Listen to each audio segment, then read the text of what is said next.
था वो ये था कि non ideal solution showing negative deviation. आपने देखा था कि आपके पास दो टर्मिनोलॉजीज होती हैं। एक को आपने डिफाइन कर दिया था ऑब्जर्व्ड के नेम से, दूसरे को आपने डिफाइन कर दिया था थ्योरेटिकल के नेम से।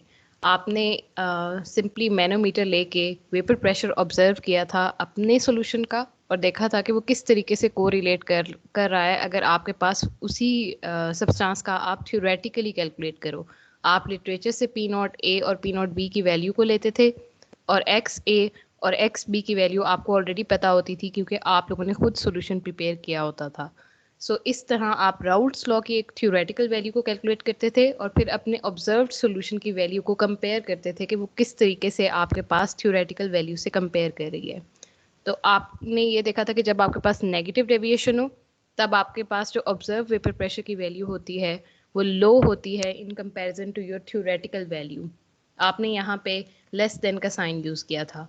अब जो डेविएशन आप स्टडी करने जा रहे हैं वो पॉजिटिव डेविएशन है और ये ऐसे केसेस हैं जिनमें आपके पास ऑब्जर्व्ड वैल्यू वेपर प्रेशर की वो थ्योरेटिकल वैल्यू से ज़्यादा आएगी। इस क्या रीज़न है इसको भी अभी हम अंडरस्टैंड करने की कोशिश करेंगे, लेकिन एक ट्रिक है कि आप इस चीज़ को जहन में रखिएगा।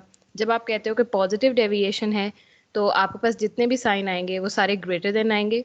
इसका मतलब ये कि आपके पास वेपर प्रेशर की जो ऑब्जर्व वैल्यू है वो भी ग्रेटर देन थ्योरेटिकल वैल्यू होगी। आपके पास डेल वी मिक्स की जो वैल्यू है वो भी ग्रेटर देन ज़ीरो होगी और डेल एच मिक्स की जो वैल्यू है वो भी ग्रेटर देन ज़ीरो होगी। ये ग्रेटर देन का साइन आपके पास हर जगह कॉमन होगा। इसी तरीके से अगर आप फोर्स ऑफ इंटरेक्शंस को कंपेयर कर रहे होगे तो इस केस में आपके पास जो इंडिविजुअल इंटरेक्शंस थे, फोर्स ऑफ इंटरेक्शंस जिनको आपने ए और बी से रिप्रेजेंट किया था, ये वाले इंडिविजुअल इंटरेक्शंस स्ट्रॉन्गर होंगे या ग्रेटर इन स्ट्रेंथ होंगे in comparison to your new interactions. ये न्यू इंटरेक्शंस वो इंटरेक्शंस थे जो आपके पास जब आपने सॉल्यूशन बनाया था तो उस सिस्टम में आपके पास जो न्यू इंटरेक्शंस क्रिएट हुए थे उनको आपने ए टू बी के इंटरेक्शन से रिप्रेजेंट किया था। स्टार्ट करते हैं कि असल में होता क्या है, आपके पास ये वाला प्रोसेस आता क्यों है कि आपने सिंपल एक सॉल्यूशन लिया है और आप उसमें उसका वेपर प्रेशर चेक कर रहे हो तो आपके पास राउट्स लॉ की थ्योरेटिकल वैल्यू से ज़्यादा वैल्यू क्यों आ रही होती है। उसकी रीज़न ये होती है कि अगर आपके पास कोई भी ऐसा सब्सटेंस है या आपने जो प्योर लिक्विड लिए थे उनके इंडिविजुअल इंटरेक्शंस की जो वैल्यू है वो स्ट्रॉन्गर हो in comparison to their new interactions, मतलब वो इंडिविजुअली आपके पास ज़्यादा सेफ थे, ज़्यादा अच्छे तरीके से उन्होंने बॉन्ड बनाया हुआ था, लेकिन अब जो आप न्यू इंटरेक्शन डेवलप कर रहे हो उसकी स्ट्रेंथ मैच नहीं कर रही आपके ओरिजिनल इंडिविजुअल स्ट्रेंथ से। तो एज अ रिज़ल्ट आपके पास सॉल्यूशन के अंदर जो न्यू इंटरेक्शंस डेवलप होती हैं उनकी फोर्स ऑफ इंटरेक्शन की जो स्ट्रेंथ है वो लेस होती है। आपको पता है कि वेपर प्रेशर और फोर्स ऑफ इंटरेक्शंस जो हैं वो आप इसमें इन्वर्सली रिलेट करते हैं। अगर आपके पास फोर्स ऑफ इंटरेक्शन की वैल्यू कम हो रही है तो इसका मतलब ये है कि आपके सिस्टम में वेपर प्रेशर की वैल्यू इंक्रीज होगी। फोर्स ऑफ इंटरेक्शन ये वो पैरामीटर है जो आप लिक्विड में स्टडी करते हो और फिर आप इसको वेपर प्रेशर के पैरामीटर से कंपेयर करते हो जो कि गैशियस सब्सटेंस का पैरामीटर है। अगर आप फोर्स ऑफ इंटरेक्शन को लो करने का कह रहे हो तो इसका मतलब ये है कि जो जिस कंटेनर में आपने लिक्विड लिया हुआ था उस लिक्विड के मॉलिक्यूल्स जो हैं आपस में लेस फोर्स ऑफ इंटरेक्शन रखते हैं, वो एक दूसरे को सही स्ट्रांगली होल्ड नहीं कर पा रहे और जो न्यू इंटरेक्शंस डेवलप हुए हैं उनकी स्ट्रेंथ बहुत ज़्यादा लो है। इन कंपैरिजन वो क्या करेंगे, वो प्रेफर करेंगे कि वो बजाय इस सॉल्यूशन के अंदर एग्जिस्ट करें। आप हल्का सा भी उनको टेम्परेचर प्रोवाइड करोगे या कोई भी फिनोमेना उन पर परफॉर्म करोगे वो या ऑटोमेटिकली वो इवेपोरेशन का जो प्रोसेस है अगर वो खुद परफॉर्म करना शुरू कर देंगे तो उस केस में इन लिक्विड सब्सटेंसेस का गैशियस फेज में जाना जो है वो क्वाइट इजी है in comparison to other substances जो आपने सेकंड केस पढ़ा था जिसमें आपके पास फोर्स ऑफ इंटरेक्शन जो है वो इंक्रीज हो रही थी। नेगेटिव डेविएशन के केस में आपके पास फोर्स ऑफ इंटरेक्शन इंक्रीज हो रही होती हैं। यहाँ पे आपके पास force of interaction in your solution आपके पास लो हो रही हैं। एज अ रिजल्ट आपके पास वेपर प्रेशर की वैल्यू इंक्रीज होगी। अगर आप ये कह रहे हो कि वेपर प्रेशर की वैल्यू इंक्रीज हो रही है तो एक चीज़ तो अंडरस्टूड है कि आपके पास वॉल्यूम की वैल्यू जो है वो भी इंक्रीज होने वाली है। स्ट्रेंथ से आप वॉल्यूम के बारे में आइडिया लगा सकते हो या नहीं? आप लोगों ने पीछे जो देखा था, अभी आप लोगों ने जो नेगेटिव डेविएशन पढ़ी थी, आपने सिंपली वहाँ पे ये जस्टिफिकेशन दी थी कि अगर आपके पास ऐसे मॉलिक्यूल्स आ रहे हैं जिनमें ए बी की इंटरेक्शन की जो स्ट्रेंथ है वो स्ट्रॉन्ग है, तो इसका मतलब इनके दरमियान जो बॉन्ड प्रेजेंट है उसकी लेंथ जो है वो लेस है।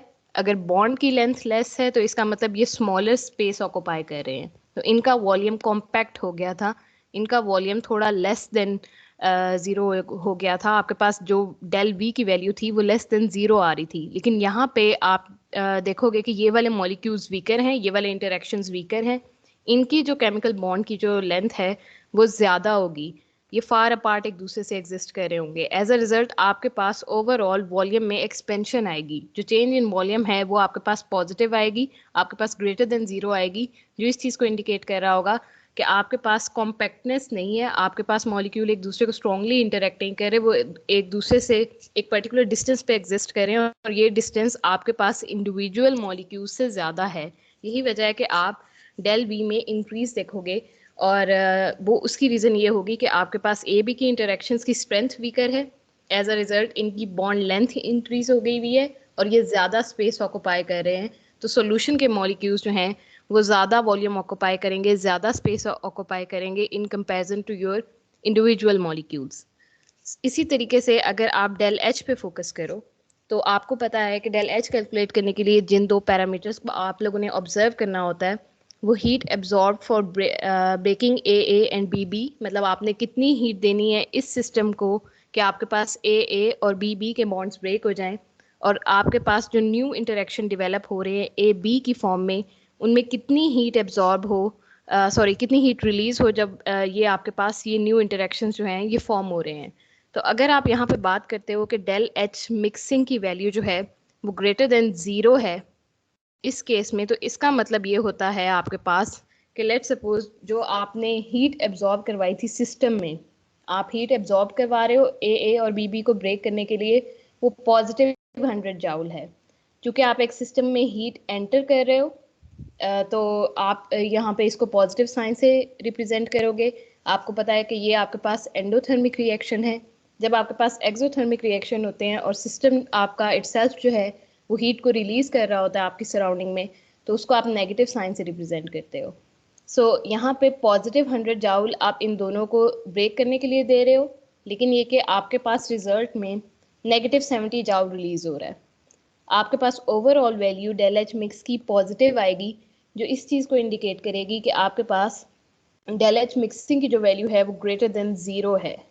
सो ये कुछ पैरामीटर्स हैं जो आप लोगों ने ऑब्जर्व करने थे for non ideal solution showing positive deviation from Raoult's law. ये आपके पास अगेन वही ग्राफ है जो जिस तरीके से आप लोगों ने नेगेटिव डेविएशन के लिए ग्राफ देखा था, इसमें ये जो डॉटेड लाइन है आपके पास ये इंडिकेट कर रही है कि आपके पास आइडियली इस पॉइंट के ऊपर लाई करना चाहिए था, लेकिन आपका जो एक्चुअल सिस्टम है वो डेविएट कर रहा है, और अब जो है वो वेपर प्रेशर की जो वैल्यू, ये चूंकि ग्राफ्स जो हैं ये वेपर प्रेशर की वैल्यू को रिप्रेजेंट कर रहे हैं, तो आइडियल से थोड़ा सा अबव शो हो रहे हैं, जो इस चीज़ को इंडिकेट करेंगे कि आपके पास पॉजिटिव डेविएशन है। आपने राउट्स लॉ के लिए जो डायग्राम ड्रॉ की थी आप सिंपली उसी के ऊपर एक कर्व ड्रॉ कर दोगे, जो इस चीज़ को इंडिकेट करेगा कि आपके पास सिस्टम में पॉजिटिव डेविएशन है।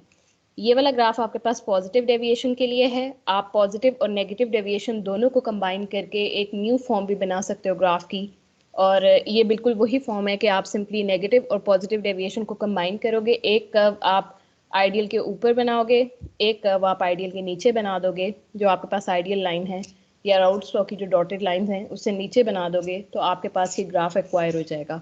नेक्स्ट जिस टॉपिक पे हम लोग अब इसी की एग्जांपल देख लेते हैं, आपको इस चीज़ को अंडरस्टैंड करवाना है कि ऐसे कौन से केसेस होते हैं आपके पास जिसमें आपके पास इंडिविजुअल मॉलिक्यूल्स की स्ट्रेंथ ज़्यादा होती है, लेकिन आपके पास जो न्यू इंटरेक्शंस बन रहे होते हैं उनकी स्ट्रेंथ जो है वो लेस होती है।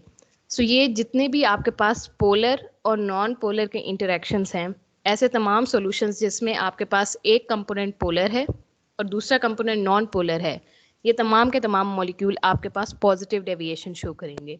अगर आप वाटर के ऊपर गौर करो, ये एक पोलर सब्सटेंस है, इसके अंदर जो ए के इंटरेक्शंस हैं अगर आप उनको डिफाइन करने जाओगे तो वो हाइड्रोजन बॉन्डिंग है, जो कि एक बहुत ज़्यादा स्ट्रॉन्ग हाइड्रोजन बॉन्डिंग है। यहाँ पे वाटर के केस में बहुत ज़्यादा स्ट्रॉन्ग इंटरमोलिक्यूलर फोर्सेस प्रेजेंट होती हैं। अगर आप दूसरा कंपोनेंट देखो तो ये बेंजीन है। बेंजीन एक नॉन पोलर कंपोनेंट है, इसके अंदर सिर्फ और सिर्फ वंडर वॉल फोर्सेस प्रेजेंट हैं। तो जब आप इन दोनों को आपस में मिक्स करोगे तो जो हाइड्रोजन बॉन्डिंग है, वाटर जो है वो इंटरेक्शन शो नहीं कर पाएगा आपके बेंजीन के पास, क्योंकि इसकी नेचर पोलर है, इसकी नेचर नॉन पोलर है। यहाँ पे कोई ऐसा सब्सटेंस नहीं है जिसके साथ, कोई इलेक्ट्रोनेगेटिव स्ट्रॉन्ग सब्सटेंस नहीं है जिसके साथ ये हाइड्रोजन बॉन्डिंग क्रिएट कर सके। तो एज अ रिजल्ट आपके पास वाटर मॉलिक्यूल्स जो हैं उनकी अपनी हाइड्रोजन बॉन्डिंग भी बेंजीन की एडिशन से डिस्ट्रप्ट हो जाएगी। तो आपके पास ये दोनों ऐसे सॉल्यूशन हैं जो कि आप इसमें मिक्स होना भी प्रेफर नहीं करेंगे। और अगर आप इसमें इंटरेक्शंस पे गौर करो तो आपके पास एक तरफ हाइड्रोजन बॉन्डिंग थी और दूसरी तरफ वंडर वॉल फोर्सेस थी। लेकिन जब आप ए बी की तरफ जाओगे तो वहाँ पे आपके पास सिर्फ और सिर्फ वंडर वॉल फोर्सेस रह जाएंगी, हाइड्रोजन बॉन्डिंग वहाँ एग्जिस्ट नहीं करेगी, क्योंकि बेंजीन के पास कोई ऐसा इलेक्ट्रोनेगेटिव एलिमेंट नहीं है जिसकी वजह से वो कोई हाइड्रोजन बॉन्डिंग डेवलप कर सके वाटर के मॉलिक्यूल के। तो केस है जिसमें आपके पास जो strength of individual intermolecular forces है वो ज़्यादा है, और आपके पास जो न्यू इंटरेक्शन डेवलप हुए हैं उसकी स्ट्रेंथ कम है। आप लोगों ने पिछले सिनेरियो में ये देखा था कि आपके पास सिस्टम में वंडर वॉल फोर्सेस थी, लेकिन उनके इंटरेक्शंस की वजह से आपके पास जो न्यू इंटरेक्शन आपके पास आ रहे थे वो हाइड्रोजन बॉन्डिंग थी। तो वो ऐसा केस था जिसमें आपके पास नेगेटिव डेविएशन आ रही थी, और जो न्यू इंटरेक्शन डेवलप हो रहे थे उनकी स्ट्रेंथ इंडिविजुअल मॉलिक्यूल से ज़्यादा थी। ये वो केस है जिसमें आपके पास जो इंडिविजुअल मॉलिक्यूल्स हैं उनकी स्ट्रेंथ ऑलरेडी ज़्यादा है, और जो न्यू इंटरेक्शन आप क्रिएट कर रहे हो उसकी स्ट्रेंथ बहुत ज़्यादा लो है। आपके पास हाइड्रोजन बॉन्डिंग ऑटोमेटिकली फिनिश हो रही है, ए बी में आपके पास हाइड्रोजन बॉन्डिंग का कॉन्सेप्ट नहीं आएगा। यहाँ तक क्लियर है या कुछ पूछना है बच्चों?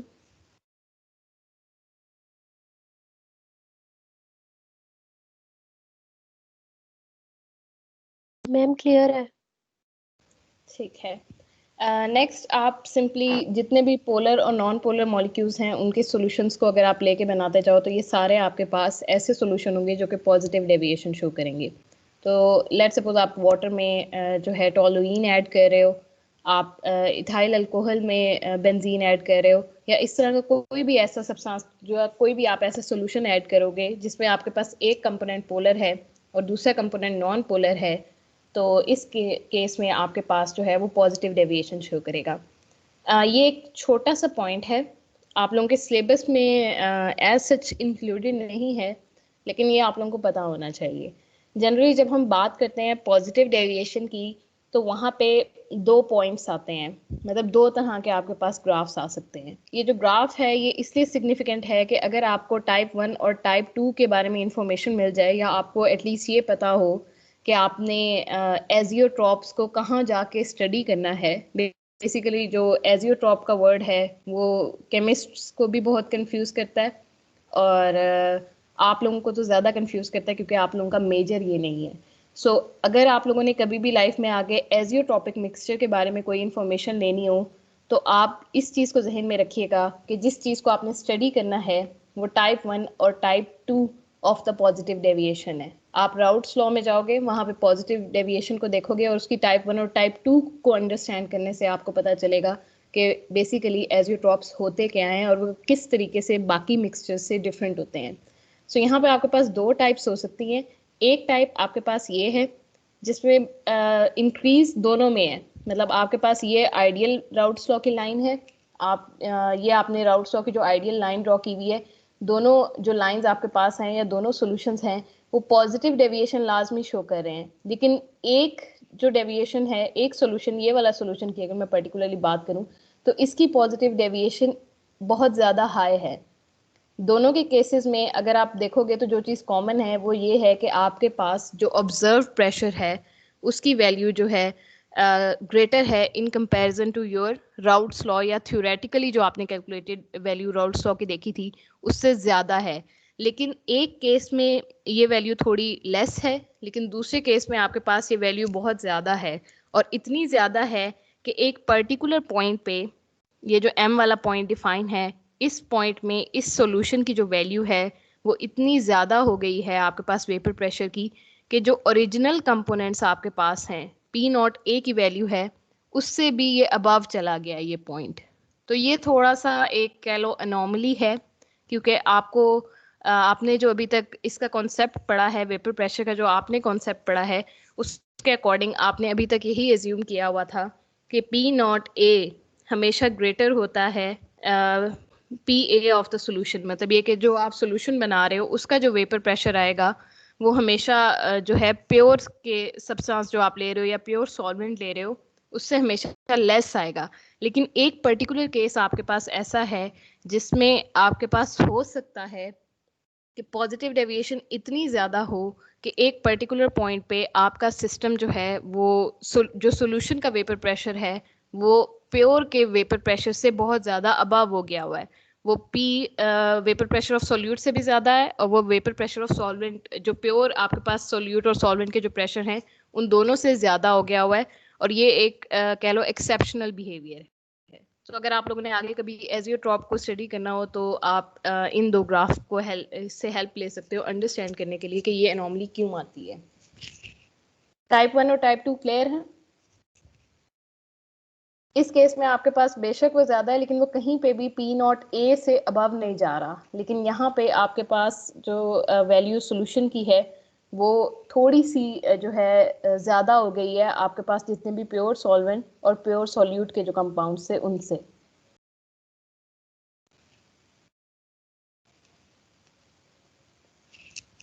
यहाँ तक कुछ पूछना है बच्चों?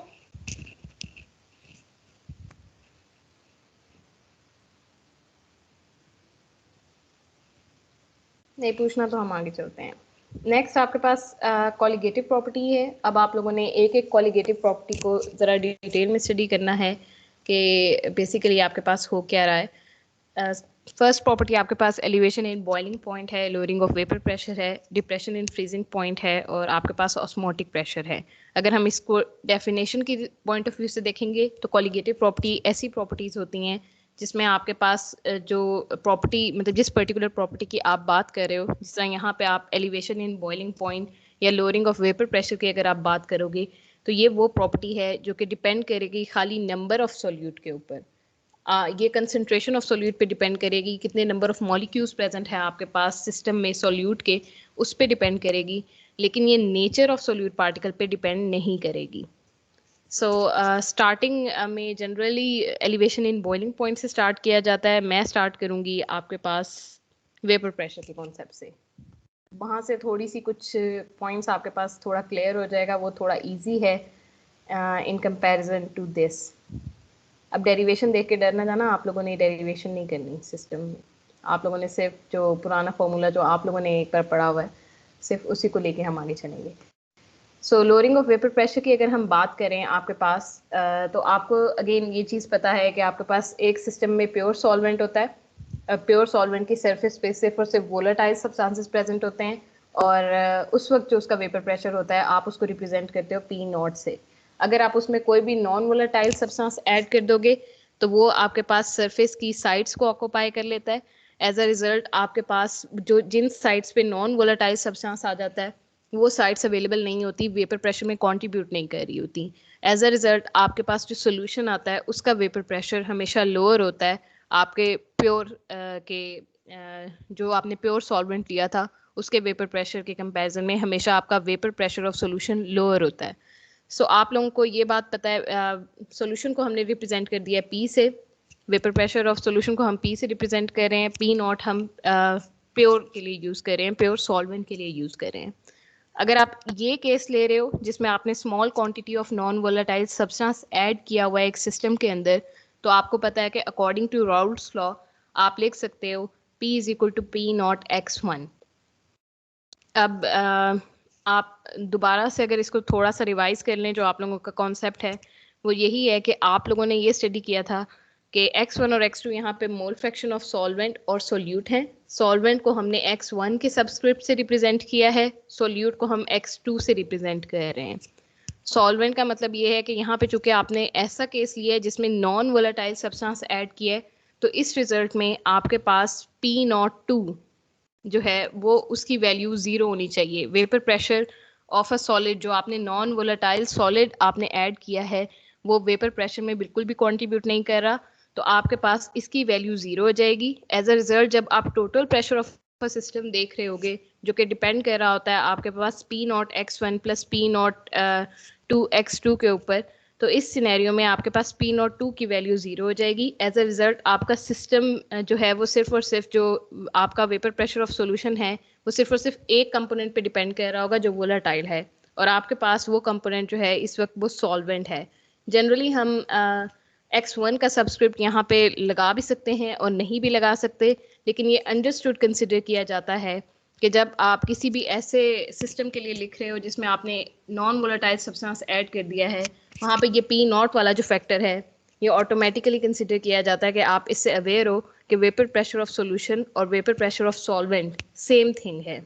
मैं प्योर की बात नहीं कर रही हूँ, मैं यहाँ पे सिंपल इसकी बात कर रही हूँ कि आपके पास यहाँ पे P01 या P0 सिंपल P0 लिख देना, एज सच कोई इसमें डिफरेंस नहीं है। यहाँ पे नॉट का साइन ऐड कर लीजिएगा।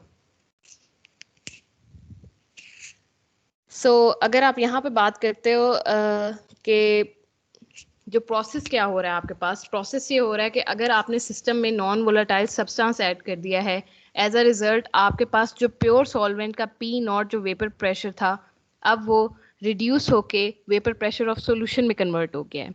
यहाँ पे जनरली एक अक्सर हम लोग गलती करते हैं कि हम इसको चेंज इन वेपर प्रेशर बोलना शुरू कर देते हैं। ये चेंज इन वेपर प्रेशर नहीं है, ये आपके पास लोअरिंग ऑफ वेपर प्रेशर है। लोअरिंग ऑफ वेपर प्रेशर का मतलब ये है कि आप डिफरेंस बता रहे हो कि आपके पास प्योर से कितना वेपर प्रेशर जो है वो लोअर हुआ है। आप इनिशियल माइनस फाइनल करके जो है वर्कआउट नहीं कर रहे हो, आप सिंपली जो है ये कह रहे हो कि आप लोअरिंग को ऑब्जर्व कर रहे हो कि आपके पास P0 से कितना जब आपने सोल्यूशन बनाया है तो आपके पास वेपर प्रेशर की वैल्यू कितनी लोअर हुई है। आप इनिशियल माइनस फाइनल की तरफ जाओगे तो ये आपको ऑपोजिट वे में लिखना पड़ेगा। तो जब आप इनिशियल माइनस फाइनल या फाइनल माइनस इनिशियल वाली टर्म से डील कर रहे होते हो तो वहाँ पे आपके पास चेंज इन वेपर प्रेशर की टर्मिनोलॉजी आती है। यहाँ पे आप लोग इसको लोअरिंग ऑफ वेपर प्रेशर से रिप्रेजेंट करोगे, क्योंकि यहाँ पे आप P0 माइनस पी को कह रहे हो कि वो डेल पी के इक्वल है। ये लोअरिंग ऑफ वेपर प्रेशर का अगर आप फॉर्मूला राइट करोगे तो वो del P is equal to P0 minus P है। आपको पता है कि वेपर प्रेशर ऑफ सोल्यूशन की value pure vapour pressure of solvent multiply by X1, जो X1 आपको पता है कि मोल फ्रैक्शन ऑफ सॉल्वेंट है, उसके इक्वल है। आप सिंपली इसकी वैल्यू को यहाँ प्लेस कर सकते हो। एज अ रिजल्ट जो अब आपके पास न्यू इक्वेशन आई है उसमें से P0 कॉमन आ सकता है। अगर P0 को आप यहाँ से कॉमन ले लोगे तो 1 माइनस X1 इस साइड पे बाहर रह जाएगा।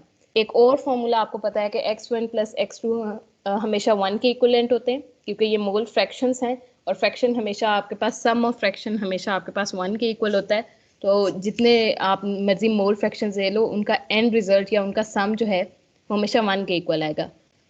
X1 प्लस X2 1 के इक्वल है। अगर आप इसको रीएडजस्ट कर लो और इस X1 को इस साइड पे शिफ्ट कर दो तो 1 माइनस X1 आपके पास इक्वल आ जाएगा X2 के, और X2 आपके पास मोल फ्रैक्शन ऑफ सॉल्यूट है। ये आपने एक न्यू इक्वेशन डिराइव कर ली है जो कि del P is equal to P0 X2 है। ये सिमिलर इक्वेशन है जो आपने पहले राउट्स लॉ के केस में डिराइव की थी, और लोअरिंग ऑफ वेपर प्रेशर की आपने एक स्टेटमेंट डिराइव की थी इसी इक्वेशन को यूज करके फॉर राउट्स लॉ। नेक्स्ट आप इसको रीअरेंज कर सकते हो, इस P0 को दूसरी साइड पे शिफ्ट कर दोगे तो आपके पास डेल P ओवर P0 की इक्वेशन आ जाएगी, और इस टर्म को आपने relative lowering of vapour pressure से डिनोट किया था। और आपने ये कहा था कि चूंकि आपके पास इन दोनों इक्वेशंस में कोई भी अदर पैरामीटर नहीं है, मतलब सिंपल एक वेरिएबल आपके पास यहाँ पे है X2, सिंपल वेरिएबल है P0 आपके पास यहाँ पे कांस्टेंट है। आपको पता है कि इसकी वैल्यू आप लिटरेचर से फाइंड आउट कर सकते हो एट अ गिवन टेम्परेचर। तो आपके पास जो है P0 की वैल्यू इसको हम कांस्टेंट कंसिडर कर सकते हैं। अगर वेरिएबल की बात की जाए तो आपका सिस्टम जो है वो सिर्फ और सिर्फ, या ये जिस प्रॉपर्टी को आप स्टडी कर रहे हो वो सिर्फ और सिर्फ एक वेरिएबल पे डिपेंड कर रहा है, और वो उसकी कंसंट्रेशन ऑफ सोल्यूट है। आपके पास मोल फ्रैक्शन ऑफ सोल्यूट पे डिपेंड कर रहा है, उसके अलावा कोई और वेरिएबल यहाँ एग्जिस्ट नहीं कर रहा। कोई ऐसा वेरिएबल जो कि नेचर ऑफ सब्सटेंस से लिंक्ड हो वो यहाँ पे प्रेजेंट नहीं है।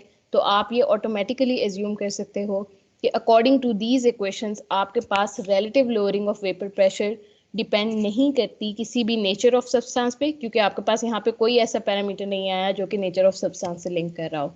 और दूसरी बात ये कि आपके पास जिस चीज़ पे वो डिपेंड करेगा वो मोल फ्रैक्शन ऑफ सॉल्यूट है। आप simply mole fraction of solute पे डिपेंड करोगे और उसके लिए अगर आप इक्वेशन को राइट कर लो, आपको सिर्फ मोल फ्रैक्शन के बारे में इंफॉर्मेशन हो, तो आप इस प्रॉपर्टी के बारे में कैलकुलेट कर सकते हो या इसको इन्वेस्टिगेट कर सकते हो। अब x2 को आप एक और वे में लिख सकते हो। आपको पता है कि mole fraction basically number of moles of that component, जिस कंपोनेंट का आप मोल फ्रैक्शन स्टडी कर रहे हो, बेसिकली उसका number of moles of that component divided by total number of moles in the system. तो आपके पास यहाँ पे N2 रिप्रेजेंट करेगा number of moles of solute जो कि आपने सिस्टम में ऐड किए हैं, और N1 प्लस N2 आपके पास total number of moles present in the solution को रिप्रेजेंट करेगा।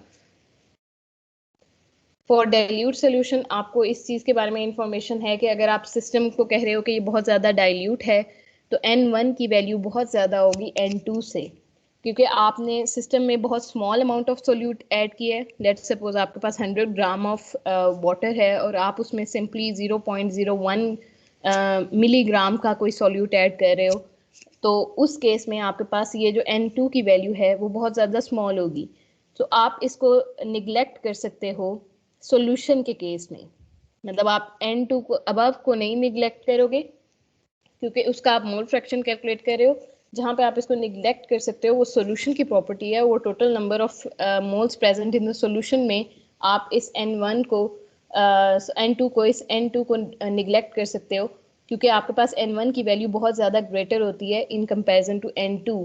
तो आप इसी इक्वेशन को एक मज़ीद वे में लिख सकते हो और उसमें आप यहाँ पे N2 को इग्नोर कर सकते हो और सिंपली डिनोमिनेटर में आप N1 लिख सकते हो। सो अब आपके पास जो फाइनल फॉर्म बन रही है वो N2 over N1 relative lowering of vapor pressure is equal to mole fraction, और मोल फ्रैक्शन की जो आपने वैल्यू निकाली है वो N2 ओवर N1 के इक्वल है। दोबारा से नेक्स्ट स्टेप में आप इन मोल्स के फॉर्मूला को ओपन कर लोगे। आपको पता है कि नंबर ऑफ मोल्स का जो फॉर्मूला है वो मास ओवर मोलर मास से आप रिप्रेजेंट करते हो। तो सिंपली अगर आपको ये कह दिया जाए कि W2 जो है वो आपके पास मास ऑफ अ सब्सटेंस या वेट ऑफ सब्सटेंस को रिप्रेजेंट कर रहा है जो आपने सोल्यूशन में ऐड किया हुआ है, उसके अलावा आपके पास मोलर मास की इंफॉर्मेशन होगी। उसी सब्सटेंस के सोल्यूट का मोलर मास निकालना कोई इतना मुश्किल काम नहीं है। आप सिंपली जो है उसके केमिकल स्ट्रक्चर को देखोगे और आप वहाँ से उसका मोलर मास निकाल लोगे। तो अगर आप N2 को ओपन अप करो तो आपके पास W2 ओवर M2 की का जो पैरामीटर है वो आएगा, और अगर आप N1 को देखो तो आप इसके लिए राइट कर सकते हो W1 ओवर M1। सो W2 आपके पास मास या वेट ऑफ सॉल्यूट है, और आपके पास M2 जो है वो मोलर मास ऑफ सॉल्यूट है। सिमिलरली इन दोनों इक्वेशंस को इसमें प्लेस कर दो और थोड़ी सी रीअरेंजमेंट कर लो। इन द सेंस रीअरेंजमेंट भी नहीं है, ये सिंपल वेज हैं लिखने के। आपको पता है कि सिंपल मैथमेटिक्स में अगर आप के पास कोई भी चीज़ डिवीजन की फॉर्म में आ रही हो तो ये डिवाइडेड बाय M2 को आप नीचे शिफ्ट कर सकते हो, और ये जो M1 जो कि डिवीजन में आ रहा है इसको आप अबव शिफ्ट कर सकते हो। तो आप सिंपल रीअरेंजमेंट करोगे तो आपके पास जो फाइनल फॉर्म आएगी वो W2M1 डिवाइडेड बाय W1M2 की फॉर्म में आएगी।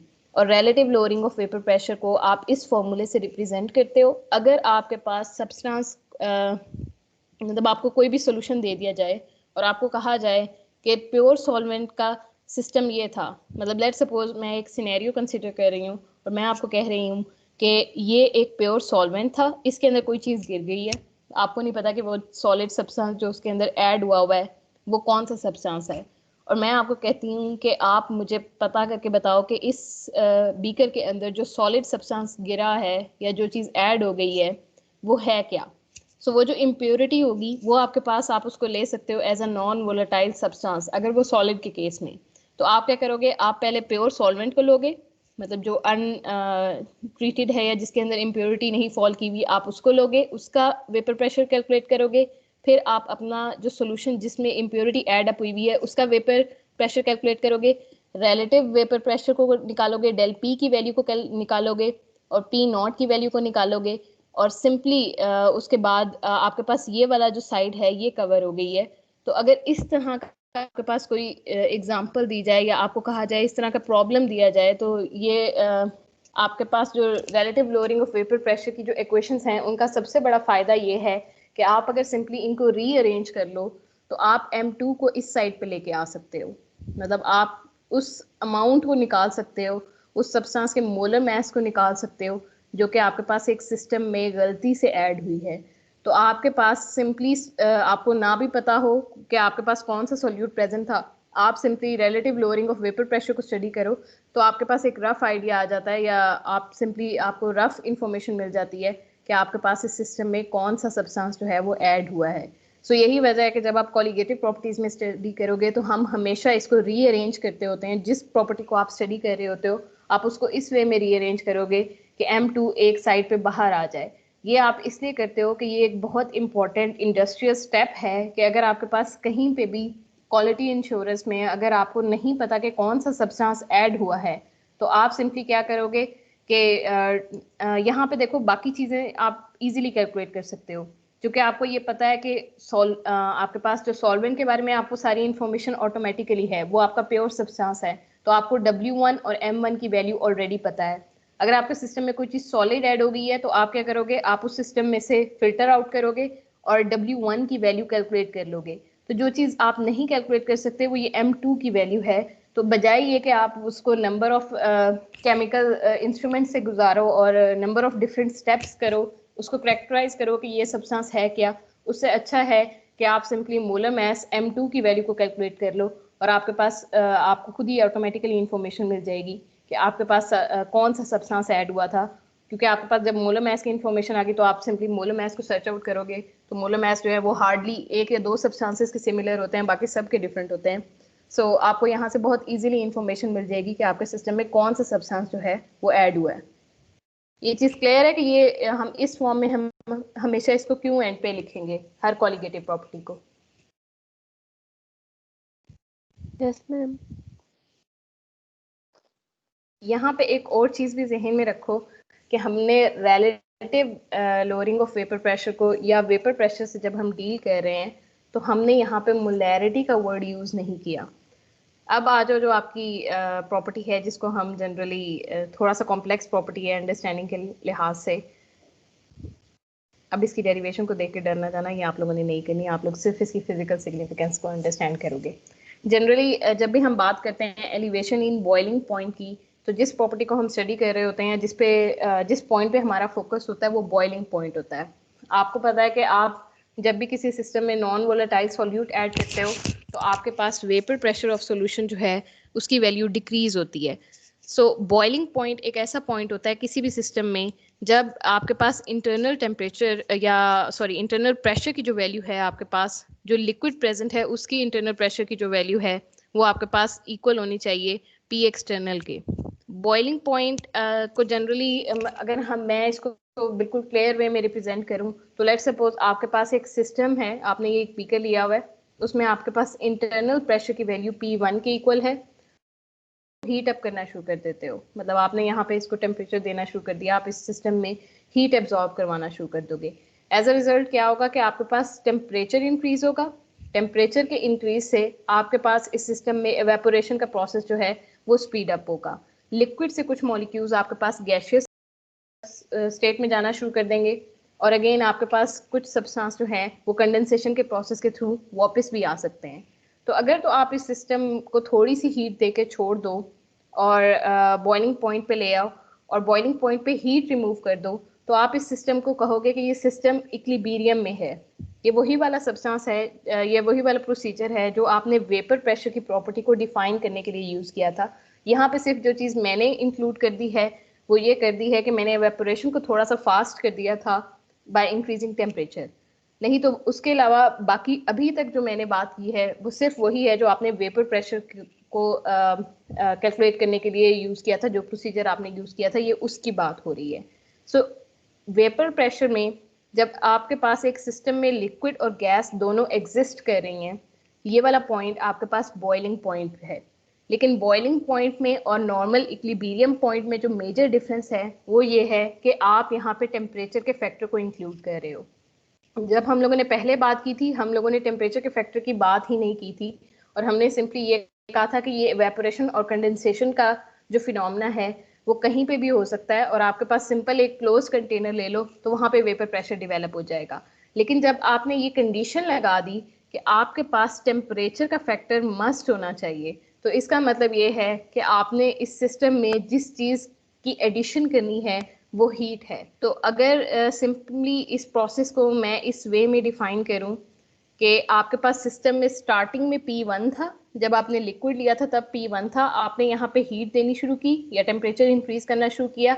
एज अ रिजल्ट आपका सिस्टम का जो प्रेशर है वो इंक्रीज होना शुरू हो गया, क्योंकि आपके पास ज़्यादा मॉलिक्यूल गैसियस स्टेट में जाना शुरू हो गए और उन्होंने ज़्यादा फोर्स एक्सर्ट करनी शुरू कर दी इस पिस्टन पे। एक पॉइंट आपके पास ऐसा आएगा जब ये जो एक्सर्टेड प्रेशर है जिसको आप P2 कह रहे हो, लेट सपोज वो इक्वल हो जाएगा आपके पास P एक्सटर्नल के। तो इस पॉइंट को आप कह दोगे कि ये आपके पास बॉइलिंग पॉइंट है। ये भी एक इक्विलिब्रियम पॉइंट है। इस वक्त सिस्टम के अंदर जो है वो दोनों प्रेजेंट होंगे, आपके पास लिक्विड भी प्रेजेंट होगा, गैशियस भी प्रेजेंट होगा। लेकिन आप इसको एज सच जो है वेपर प्रेशर नहीं कहोगे, क्योंकि वेपर प्रेशर के लिए टेम्परेचर की कंडीशन नहीं है। आपने यहाँ पे एक एडिशनल कंडीशन लगा दी है कि आप ये जो प्रोसेस कर रहे हो ये with respect to increase in temperature कर रहे हो। आप इस सिस्टम का खुद नॉन स्पॉन्टेनियस प्रोसेस के थ्रू आप सिंपली जो है इस सिस्टम का टेम्परेचर इंक्रीज करवा रहे हो और फिर उस सिस्टम पे उसका इफेक्ट देख रहे हो। सो जब ये हम खुद से मतलब किसी चीज़ को उसकी जो मोस्ट प्रोबेबल स्टेट होती है उससे हटा के किसी दूसरी फेज में लेके जाना चाह रहे हो, जब हम फेज ट्रांजिशन वाले प्रोसेसेस करना चाह रहे हो, तो वहाँ पे जो पॉइंट्स इन्वॉल्व होते हैं वो ये boiling point, melting point, freezing point वगैरह वाले पॉइंट होते हैं। अब ज़रा इसको अंडरस्टैंड करो कि बेसिकली जो आप देखते हो ये तो वो बात होगी ना कि अभी हमने सिंपल प्रोसेस किया। अगर मैं मज़ीद इसको केमिस्ट्री की टर्म में एक्सप्लेन करूँ तो जो प्रोसेस आपके पास विद रिस्पेक्ट टू टेम्परेचर आप ऑब्जर्व करोगे वो ये होगा कि आप सिस्टम को हीट दे रहे हो। लेट सपोज आपके पास सॉलिड था, आपने सॉलिड को हीट अप करना शुरू किया। एक पॉइंट ऐसा आएगा कि आपका जो सॉलिड है, मतलब अगर आपने उसी सॉलिड के अंदर जो है थर्मामीटर आपने ऐड किया हुआ और आप उसका टेम्परेचर साथ साथ मेजर कर रहे हो, तो आपके पास सिस्टम में एक पॉइंट ऐसा आएगा जब आपके पास सॉलिड का टेम्परेचर थोड़ी देर के लिए जो है फिक्स हो जाएगा। और जब उस टेम्परेचर से बियॉन्ड जाओगे आप, तो सारा का सारा सॉलिड आपके पास एक न्यू फेज में कन्वर्ट हो चुका होगा जो लिक्विड स्टेट है। फिर उस लिक्विड स्टेट को हीट अप करना शुरू करो। आहिस्ता आहिस्ता एक पॉइंट ऐसा आएगा कि लिक्विड जिसे आप लोग जनरली वाटर के साथ करते हो कि आपके पास सिस्टम में जो है आप उसको हीट अप करना शुरू करते हो, वाटर को पैन में लो, अगर आप उसको हीट अप करना शुरू करो तो एक पॉइंट आपके पास ऐसा आता है कि उसके अंदर बबल्स बनना शुरू हो जाते हैं। वो जो बबल्स बनना शुरू होते हैं इसका मतलब ये होता है कि आपके पास सिस्टम में 100 डिग्री सेंटीग्रेड पे आप पहुंच गए हो। लेकिन होता क्या है कि वो बबल्स ऑटोमेटिकली बनते रहते हैं काफी देर तक, अगर आप उसको बॉयल करते रहो। और वहां पे अगर आपने टेम्परेचर अंदर डिप किया हो तो थ्रू आउट दिस प्रोसेस जो फर्स्ट बबल बना था आपके पास, मतलब जब आपके सिस्टम में फर्स्ट बबल बना था, इसका मतलब ये था कि उस वक्त आपके पास जो टेम्परेचर है वो 100 डिग्री सेंटीग्रेड तक पहुंच गया था। अब जितना मजीद टाइम जितना आपने उसको हीट दी है, वो सारी हीट तो वो सिस्टम ले रहा है, लेकिन वो सिस्टम अपना टेम्परेचर इंक्रीज नहीं कर रहा। वो चूंकि लिक्विड है तो उस वक्त वो सारा का सारा लिक्विड जो है, अगर आप थर्मोमीटर उसके अंदर डिप करोगे तो वो 100 डिग्री सेल्सियस ही शो कर रहा होगा, वो उससे ऊपर नहीं जा रहा होगा। सो आपके पास जो प्रोसेस हो रहा है, क्योंकि आपके पास जब तक पैन में आपको लिक्विड नजर आता रहेगा, इसका मतलब आप ये कि 100 डिग्री सेंटीग्रेड पे ही आपका लिक्विड एग्जिस्ट कर रहा है। फिर एक पॉइंट ऐसा आएगा कि आपका सारा का सारा सब्सटेंस जो है वो गैस में कन्वर्ट हो जाएगी। अब वहां पे लिक्विड स्टेट नहीं रहेगी, अब बल्कि अब आप जिस स्टेट के साथ डील कर रहे होगे वो गैशियस स्टेट है। और अगर अब आप गैशियस स्टेट को हीट अप करना शुरू कर दो तो गैसेस का टेम्परेचर इंक्रीज होना शुरू हो जाएगा। यहाँ से इस चीज को क्लियर कर लो कि जो सब्सटेंस में आप जो प्रोसेस कर रहे हो, इस पूरे सिस्टम को या पॉइंट्स को अंडरस्टैंड करने के लिए इस चीज को अंडरस्टैंड करना जरूरी है कि आपके पास बॉइलिंग पॉइंट पे टेम्परेचर इंक्रीज नहीं होता, बल्कि यहाँ पे आप अगर सिस्टम को हीट दे रहे हो, क्योंकि आप कह रहे हो कि बॉइलिंग पॉइंट आप लेके आ रहे हो, तो इसका मतलब आपने सिस्टम को कॉन्टिन्यूसली हीट जरूर प्रोवाइड करनी है। सो मेल्टिंग पॉइंट और बॉइलिंग पॉइंट वेपर प्रेशर से डिफरेंट पॉइंट्स हैं। बॉइलिंग पॉइंट में भी आपके पास जो है इक्विलिब्रियम स्टैब्लिश होता है, और वेपर प्रेशर को जब आप स्टडी कर रहे होते हो तब भी आपके पास जो है लिक्विड और गैस के दरमियान जो है वो इक्विलिब्रियम जरूर इस्टेब्लिश होता है। लेकिन ये इक्विलिब्रियम आप खुद डिस्टर्ब कर रहे होते हो बाय प्रोवाइडिंग हीट। आप एक मतलब अगर आप इस सिस्टम को यहाँ पे छोड़ दो, बॉइलिंग पॉइंट पे छोड़ दो और कंटेनर के ऊपर अपने उस पैन को कवर अप कर दो, तो आपके पास कुछ substance as a liquid exist करेगा, कुछ substance as a gas exist करेगी इस पॉइंट पे। तो ये आपका सिंपल जो है वो वेपर प्रेशर की तरफ आप सिस्टम को ले गए। लेकिन अगर आप बॉइलिंग पॉइंट को स्टडी कर रहे हो तो आप जो काम कर रहे हो वो सिस्टम को बॉयल करवा रहे हो, आप उसमें एक्स्ट्रा हीट इंट्रोड्यूस करवा रहे हो, और वो एक्स्ट्रा हीट जो है वो फेज ट्रांजिशन में यूज हो रही है, वो टेम्परेचर को इंक्रीज करने में यूज नहीं हो रही। इसको मजीद इस वे में क्लियर कट अंडरस्टैंड किया जा सकता है कि आपके पास, लेट्स सपोज ये आपका स्टार्टिंग पॉइंट है, इस वक्त आपके पास सिस्टम में सिर्फ लिक्विड है। आपने लिक्विड को लिया, लिक्विड के मॉलिक्यूल्स जो होते हैं वो आपस में इंटरमॉलिक्यूलर फोर्सेस की एक स्ट्रेंथ रखते हैं। ये आपके पास ये जो डॉटेड लाइन है ये उस स्ट्रेंथ को रिप्रेजेंट कर रही है।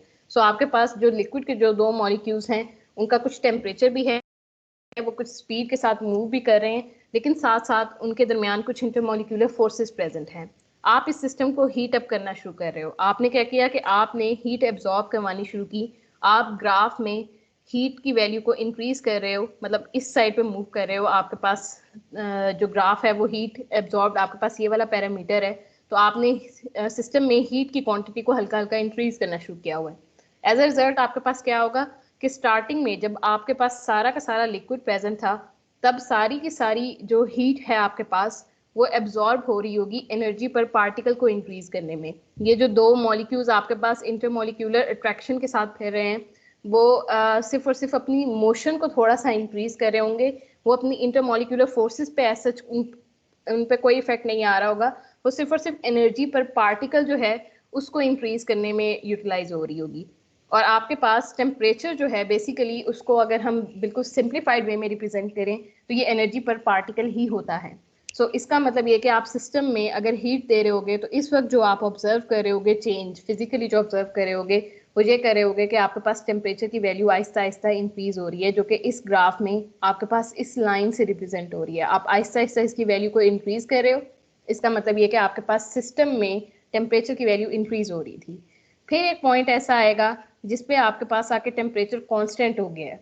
सो इसका मतलब ये कि अब आप बॉइलिंग पॉइंट पे पहुंच गए हो, और ये वो पॉइंट है जब आपके पास टेम्परेचर फिक्स हो गया है। आपके पास टेम्परेचर 100 डिग्री सेंटीग्रेड से आगे मूव नहीं हो रहा, लेकिन आप तो सिस्टम में हीट ऐड कर रहे हो ना। तो इसका मतलब ये है कि यहाँ पे कोई और ऐसा प्रोसेस होना शुरू हो गया है कि अब आपके पास सिस्टम में एनर्जी पर पार्टिकल इंक्रीज नहीं हो रही, लेकिन कोई हिडन प्रोसेस आपके पास होना शुरू हो गया है।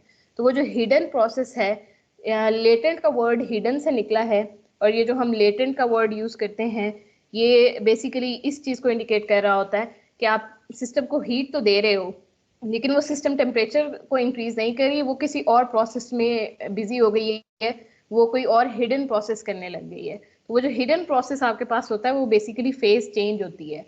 आपके पास ये जो सिस्टम में इंटरमोलिक्यूलर फोर्सेस प्रेजेंट हैं, अब आपकी हीट जो है वो एनर्जी पर पार्टिकल को इंक्रीज करने में यूटिलाइज नहीं हो रही, बल्कि वो इस पे फोकस कर रही है कि इस इंटरमोलिक्यूलर इंटरेक्शन को ब्रेक किया जा सके। और जब आपके पास सिस्टम में ये इंटरमोलिक्यूलर इंटरेक्शंस ब्रेक हो जाती हैं तो आपके पास ये मॉलिक्यूल्स सेपरेट आउट हो जाते हैं, वो गैशियस फेज में कन्वर्ट हो जाते हैं। सो अब आपके पास ओवरऑल सिस्टम में सिर्फ और सिर्फ गैसेस प्रेजेंट होंगे। जब आप बॉइलिंग पॉइंट के बिल्कुल एंड पे पहुंचोगे, मतलब ये कि आप सिस्टम को इतनी हीट दिए जा रहे हो कि जितने भी लिक्विड के मॉलिक्यूल प्रेजेंट हैं उनकी आपस में इंटरमोलिक्यूलर फोर्सेस जो है वो ब्रेक होती जाएं। तो यहाँ पे चूंकि आप सिस्टम में तो हीट दे रहे हो, आप ग्राफ में इस डायरेक्शन में जरूर मूव कर रहे हो, लेकिन आपके पास टेम्परेचर में कोई इंक्रीज नहीं आ रहा, वहां पे आपके पास कांस्टेंट वो टेम्परेचर आपका कांस्टेंट चल रहा है। तो एज अ रिजल्ट ये इस लाइन पे जितनी भी हीट इन्वॉल्व होगी वो आपके पास इंटरमोलिक्यूलर फोर्सेस को ब्रेक करने के लिए यूटिलाइज हो रही होगी, और ये आप फोर्सिबली सिस्टम को इक्विलिब्रियम में से शिफ्ट कर रहे हो।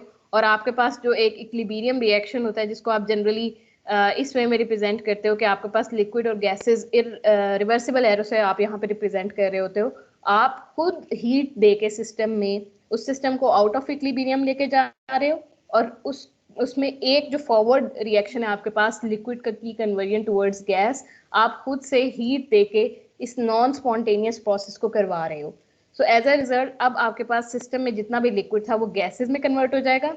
जब आपके पास एक बार सिस्टम में गैसेस प्रोड्यूस हो गई हैं, तो अब अगर आप उसको हीट दोगे तो वो सारा का सारा जो आपके पास हीट की जो वैल्यू है वो सारी की सारी आपके पास गैसेस मॉलिक्यूल की जो काइनेटिक एनर्जी है या एनर्जी पर पार्टिकल है उसको इंक्रीज करने में यूटिलाइज होगी। और एक बार फिर से आपके पास सिस्टम में गैस मॉलिक्यूल्स का जो टेम्परेचर है वो इंक्रीज होना शुरू हो जाएगा। ये कॉन्सेप्ट क्लियर है? पॉइंट्स का कॉन्सेप्ट जो है,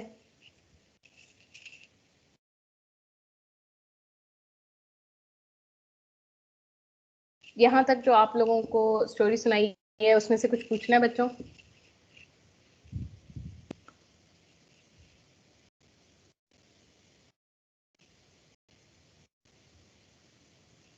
यस या नो में आंसर कर दें ताकि हम आगे चल सकें।